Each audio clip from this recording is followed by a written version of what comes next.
All right, guys, here's the deal. We're doing a podcast in like 20 minutes this week. So James was planning on being here. We're not really sure what happened. James is not here. We've waited, but we already picked our end time when we needed to stop. So the show has officially begun. I really hope you enjoyed this. Welcome to Casual Shenanigans Gaming, a podcast all about the irreverent love of gaming. I'm one of your hosts, Jeremiah. Tonight I am joined by Joel. Hey, guys. And the Ranger. Time for taglines. Go, go, go. All right, intro and announcements. We're skipping that. Main topic tonight, Battlefield 2042. So, Dave, there was a trailer for a new Battlefield game. There was a trailer for a new Battlefield game. Personally, I'm not excited. What are your thoughts? Go. I'm mildly excited, yeah. Great. Just because I'm hoping that... I'm hoping that I'm not going to be the only one playing the damn game this time. Well, I'd like to play the game, but based on the trailer, I'm not sure what playing the game actually means, because there's a whole bunch of super well-directed scenes from a single-player game that apparently doesn't exist. You got to give DICE this, that at least they're not drip-feeding the gameplay this year. The gameplay will be Sunday. So that's like, what, a 4-day wait? Oh, it's actually this Sunday? Full reveal, all gameplay, all platforms, Sunday. Did I hear right, Dave? Because I really have not read anything about it. I'm not trying to hate on Battlefield, but I just, I didn't pay any attention. Carry on. Is it true that every class is going to be able to use every weapon? That is true. All right, cool. I don't care, but it's just good that I know that information now. So it's there also aren't classes anymore, apparently. That won't affect how I or anyone else plays. Will there be grenades you can lob furiously? Furiously. Yeah. So it's going to be what, 8 maps, 7 maps? 7 maps, the largest ones ever in the series, and they're actually giving us sizes this time.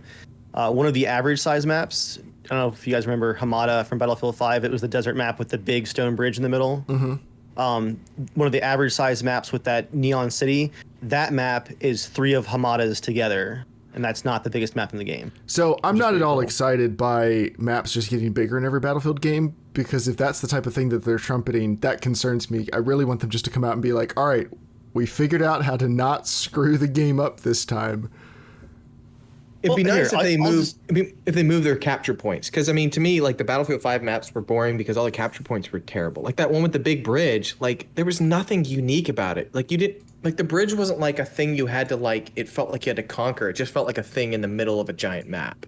Who wants to have to conquer that bridge? Well, I mean, from Battlefield 3 and even Battlefield 1, I love that desert map because I love how big and open everything was. Like, you had to traverse to another location. I mean, I didn't play all the maps in Battlefield 5, so I don't know, but it was just like, it just completely turned me off. They were just boring maps. You guys are a little bit behind the curve, I think, on the nitty gritty, because they dropped a lot of info Wednesday too. I actually just completely tuned out for the afternoon and didn't come back till Wednesday night to go through everything because they dropped so much. But they are working on making their formula better. So the things I'm excited about isn't just the larger size; it's how they're making the larger size play better to get rid of that Conquest circle grind, because Conquest is an old game mode now. It's from 2002. So we're getting the larger maps, 128 players, if you hadn't heard that, Jeremiah, to go along with the larger maps. I heard that. Okay, well, I feel like they kind of have to now. Call of Duty has matched them or exceeded them in almost everything else, so they can't, can't mess that up.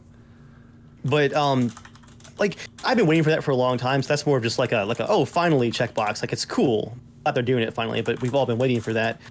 Almost the more exciting part for me is how they're trying to improve on the Conquest gameplay, prevent that horde of people just running in a giant circle. Like, no one defends, no one stops, just running in a circle the whole map, capturing the same flag over and over again. That has been, like, to me, that is like such an old state. Like, that gameplay does not work for nowadays. It just doesn't. Like, now that I don't think there's not enough people that, like, the way you play a game, it works with people now because they just hop in at random times. I did hear that they're doing AI stuff. And so I hope they actually do AI players that if people hop out or hop in, like, it just replaces with an AI player, so you don't have multiplayer. You know what I mean? Yeah. And the reason why I want that is because here's what's so frustrating. Okay, like, back in the day when I would play with Dave, it would be so long finding a damn server. You'd hop in, and like the moment we're in, we happen to be on a side that has like 10 or 12 less players, and it's like, oh, this game's already screwed. And then I'm like, dang it, I don't want to sit and wait for another whole loading to get into another game. I'm like, I'd rather just play and lose than get out of a match. But I think that would be helpful. Like Rocket League, they do that. As soon as if you hop in a game and you lose and you miss or like disconnect, you'll get an AI character that'll help you for a little bit. I think that would be great. For game with 124 players, the servers are going to be screwed when it comes to like people hopping in and out and doing all that. It's not clear how the AI are going to work other than the fact that there will be AI in some function. And I think they've also said that you will be able to like play a match with all AI to like practice with guns and stuff, which is cool. Like the practice mode in Battlefield 5 was next to useless because they basically pre-set up a bunch of template guns and vehicles for you to use, so you couldn't use any of your actual stuff that you were trying to use in an actual match. So it's like, what's the point? Hopefully, yeah, you can use AI as some filler. But going back to the Conquest Circle grind, they're working on making the objectives, instead of just being a single flag that whoever has the most people closest to the flag burns it, and then you run away again. Every objective is going to have multiple sections to it. So kind of like in rush mode, you have to take both objectives to complete the objective. They're doing that in Conquest now too for the individual flags. So to capture the point, you have to hold two different sections at the same time. So there actually will be a reason to stick around. I'm not sure how it's going to work. But I just don't think people are going to, though. Like that's my worry, is that they want to bring back the glory days of team-based Battlefield, which was really only like 2 or 3 games. Like there's been more Battlefield games that have been trying to do that and haven't done it than ones that actually did. Yeah, it's just so tough. Like, and I think the way they do revives, like revives were garbage in Battlefield 5. They were just such a waste. Like, because you just would spawn so fast. Like most of the time, like what's the use of running 10 seconds to revive someone unless you were already right there? I think that has a lot to do with like how a character revives. Like if it's a pain to have to respawn, where you want to be careful with your character, but like it's just, it's all about just quick action. So I think that just style's really tough unless you just commit to it and know that you're going to exclude a lot of players that just are not into it. Now we'll talk more about this in upcoming weeks, but we have to move on. We've got a lot of ground still to cover in the podcast. Hey, here it comes, the Papa. How's it going, guys? Joining us midway through, otherwise known as 7 minutes into the halfway point. The halfway point of this episode. So, James, we just wrapped up talking about Battlefield 2042. I'm sure you're happy about that. Firestorm is not confirmed. No, it's confirmed that it's not coming down. Oh, yeah. Sorry. Confirmed that it's not. Yeah. My bad. Yeah. All right, it's now time for What Are You Playing This Week? Part of the show where we talk about what we are playing this week. We have 11 minutes left in this episode. I've been playing the Mass Effect Legendary Edition. So I just beat Mass Effect 1. I'm about 4 hours maybe into Mass Effect 2. The combat in 1 is not good. Some of the pathfinding through levels and stuff in 1 is not good. The story is better than I remember in 1. And by the end, the combat and stuff had picked up a lot. Dave is nodding his head like he has a lot of like sage experience to share, but really he's just. I'm coming from a place of deep experience. From doing mission 1, what is your opinion, Dave? Whoa! Part of mission 1, all right. Let's not get ahead of ourselves. Well, it's now time for what Dave's playing this week. Not Mass Effect. I did play some. I think it was last Friday. I got like another 45 minutes or so into the first mission. Talk to people, reading terminals, terribly shooting aliens. Geth. Other than that, surprise, been playing some Battlefield this week, just been in the mood. Surprise. I did resist the urge, though, to go back and play more of New Vegas. I did feel an itch, but I resisted. That game... How did you resist? That game looks like it's 100 years old. It has not aged well. Holy crap! You could not throw enough texture packs and pop in mods at that game. Make it not look like. What about a reshade preset? Would that help? Yeah, if you smeared a bunch of blur and Vaseline all over the screen, get some glow effects, maybe. That is not a game you go back to and you're like, wow. Good memories. You go back and you go, wow, I was blind. But yeah, I resisted the urge. I'm not playing New Vegas again, even though I want. James. I haven't played that much this week. I did get my Xbox Series X. So far, it's good. I've done more testing, like playing a lot of the games have the frame rate boosts, which is kind of cool. I mean, they're games that you can obviously play on the PC at 60, but finally being able to play, Fallout and Skyrim and things like that at 60 on a console is pretty cool. Forza looks pretty amazing. I mean, it's also on the PC, so you can really crank up the graphics. But, on the One X, you had to choose between, performance mode, which Quality mode, yeah. lowered the graphic settings and then boosted it to 60 or, quality. But this gives you kind of the best of both worlds, running at 4K 60. So otherwise, the interface is almost exactly like the One X, so that's pretty familiar. The load times aren't nearly as fast as PS5, from what little I've played. Interesting. Joel, what are you playing? I am 19 hours into Mass Effect 2. Just both been playing that. Oh, I finished Resident Evil 8. It was really good. Nice. But just trying to focus on Mass Effect, which is exciting. All right, it's now time for the news. News time! James, I think this first article is yours. Xbox looking to I stream. didn't put anything in there. Crap. I did it for you. Thanks. Glad I could join the podcast late, not knowing a link was being put in for me, and then be introduced as I just the person queued you put up. it in. I'm sorry, we don't have time for laughing. We got 7 minutes, guys.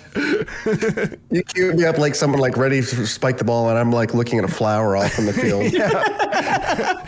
Like, I'm setting you. I'm like, huh? You should have heard my count tonight, James. My 1, 2, 3. It was perfect. Dude, I flicked over to the app to hit record.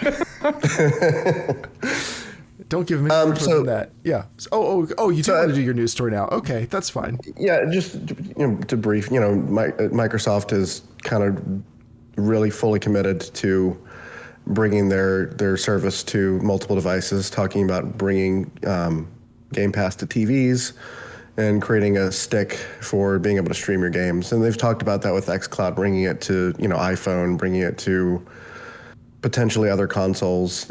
I mean, my guess would be that eventually we might see it on like Nintendo, but that's maybe a pipe dream. But I think it's cool. I don't know if the technology's there yet for streaming games like as your main thing. I mean, they said their focus is still the console. The console is still your absolute best playing experience, but this gives it, it makes it more accessible to people who don't want to go out and spend or try to find a $300 or $500 Xbox. If you can right now. It seems like Right. their intention is very much to get everybody to sign up for Game Pass Ultimate, whatever it's called. Like, they want everyone into a subscription plan, and they just want the games to be available everywhere, which, as long as they keep cranking out good games, is a good thing. Sony seems to be doubling down more on the premium single player experiences, so I don't think there's even that much overlap with what they're doing, but I do like the idea. Like, every time that I switch Forza from my PC to the Xbox and just keep playing, I love it, and I always try new stuff from Game Pass. And I've tried the beta on my phone, and it's not bad. I don't really play a lot of the games that would be best for streaming, but I could definitely see if I can just access my Xbox games from anywhere. That certainly makes things more attractive. I don't know. I think Game Pass is probably the best deal in gaming. Like, it can be expensive, but where you have EA's premium, or what's it called, EA Premier? EA I forget what Pass it's now. called. EA, It's now EA Play. Oh, EA Which is the Play, same- but there's a higher tier of the EA yeah, Play. yeah. Play Pro. Plus. Play Pro, that's what it is. And their Like, conference is named the same thing. Why? Like, EA, there's okay service, deals. the streaming service, the conference, the service. Sorry, James, you're not making a stupid joke, but unfortunately, we have to move on. We only have 4 minutes left. All right. Dave, what happened with EA? EA got Frostbite hacked. Source code. Okay. All right. What happened? What are the hackers demanding?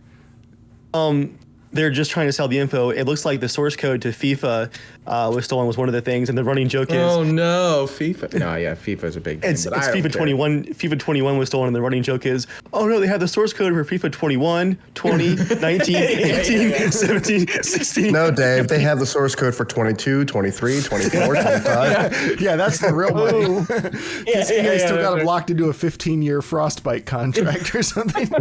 They also got the source code for Frostbite engine, which not really a big deal because as far as Because no one wants to use it to develop their games. Yeah. Why would Yeah. Well, why would you want to use like the most well-known proprietary FPS engine anyway? Like, where did we get this from? Oh, we totally made it ourselves. Yeah. All I'm worried about is that hackers are going to be able to make really nice hacks now for Battlefield 2042. That wasn't And going it's to stop them crossplay anyway. too.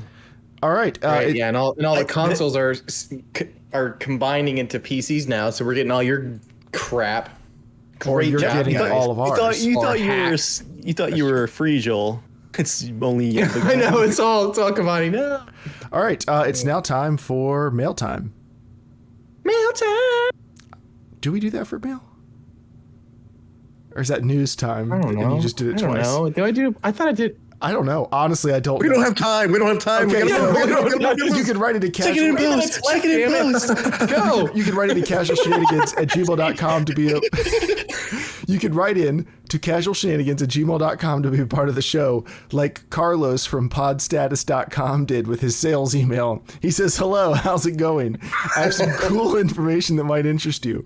Your podcast, Casual Shenanigans Gaming, I have no way to know if this is true, by the way, has good performance in Apple Podcast rankings the last 30 days. It's currently position 4 in category video games in Estonia, position 21 in the category leisure in Estonia, and position 61 in the category video games, Denmark. This data provided by podstatus.com. So anyway, if anyone, for all of our When we have Estonian, our CSG con, we're gonna have it in Estonia. yeah, for all of our Estonian listeners, if you could let us know, all of you in Estonia, They all pack into like one building, all listen to the other. Oh, this is so good. Anyway, it is Can't wait now for the hack our time. podcast. It's now time for comment of the week, a part of the show where Dave picks a selection that's definitely worth taking up 5% of the podcast. Dave, go. Go. This delicious slice was carved off literally 5 minutes after the new Battlefield trailer went live. This was a comment on a Battlefield 5 video, and I quote, "Try not to ruin Battlefield 6 by abusing unbalanced mechanics like you did with Battlefield 5. Maybe play a real flight simulator game with real dogfights where you can't take advantage of poor skills in Battlefield. I bet you wouldn't even last in a dogfight sim." In a sim, wait, is that to wouldn't you? serve. Is that to you? Wouldn't serve in a dogfight game. I love the idea that apparently me abusing the mechanics is just using the planes. like stop abusing mechanics like You're abusing spawning the in people who vehicle. aren't as good. I just love it took 5 minutes for someone to get angry about Share your Battlefield. pilot wings with us, Dave. Share them. Okay, it is now time for 90 Seconds with Joel, a part of the podcast where we don't double back to find out why Joel was Literally, moaning in that voice. When he 40 was just seconds with talking Joel. to Dave. It's 40 seconds. Okay. My prediction is Dave won't finish Mass Effect at all, but Okay. I put in a date on my calendar, September 2nd. If he has a chance to finish it, that should be the time. By September 2nd. All of the game games should be or done. Mass Effect? No, just Mass Effect, just one game. But my overall prediction, he won't get the game finished, not at all. Wow, that's kind of just a mean way to end the show. All right. yeah. Thank you for tuning in for the latest episode of Casual Shenanigans Gaming. Oh yeah. You're gonna fail. Yeah, I don't even know what was the point of that. Joel's just like, hey, for my topic tonight, I want to talk about how Dave's going to let us down. All right, thank you. Well, okay, so I went through fast, but it's kind of my hope that it drives him angry to like actually finish the game. Joel, but that's Joel, actually a prediction. I just don't think he's gonna finish it. incredibly transparent. I knew exactly Yeah, that's what you were that's- trying to do. Yeah, that's not some kind of deep I'm kinda with Dave on psychological this one. ploy. Yeah. All right, anyway, thank you for coming out to be a part of this, surely the best episode of Casual Shenanigans Gaming. Guys, I bet you Joel won't film 8 more Backyard Battlefield episodes for me. He totally won't, guys. He's totally not going to do it. Loser. You can write it in casualshenanigans@gmail.com to be part of the show. You can tweet at casualshenanigans. We'll be back sometime in the next 2 to 4 weeks, probably, with what's sure to be a full hour of premium podcasting content. Thank you for the $1.75 I just got from Patreon from the several people who forgot to cancel their subscriptions. And I'm really glad we're all still friends. If this is the last episode ever, you probably saw it coming. Till next time, stay casual.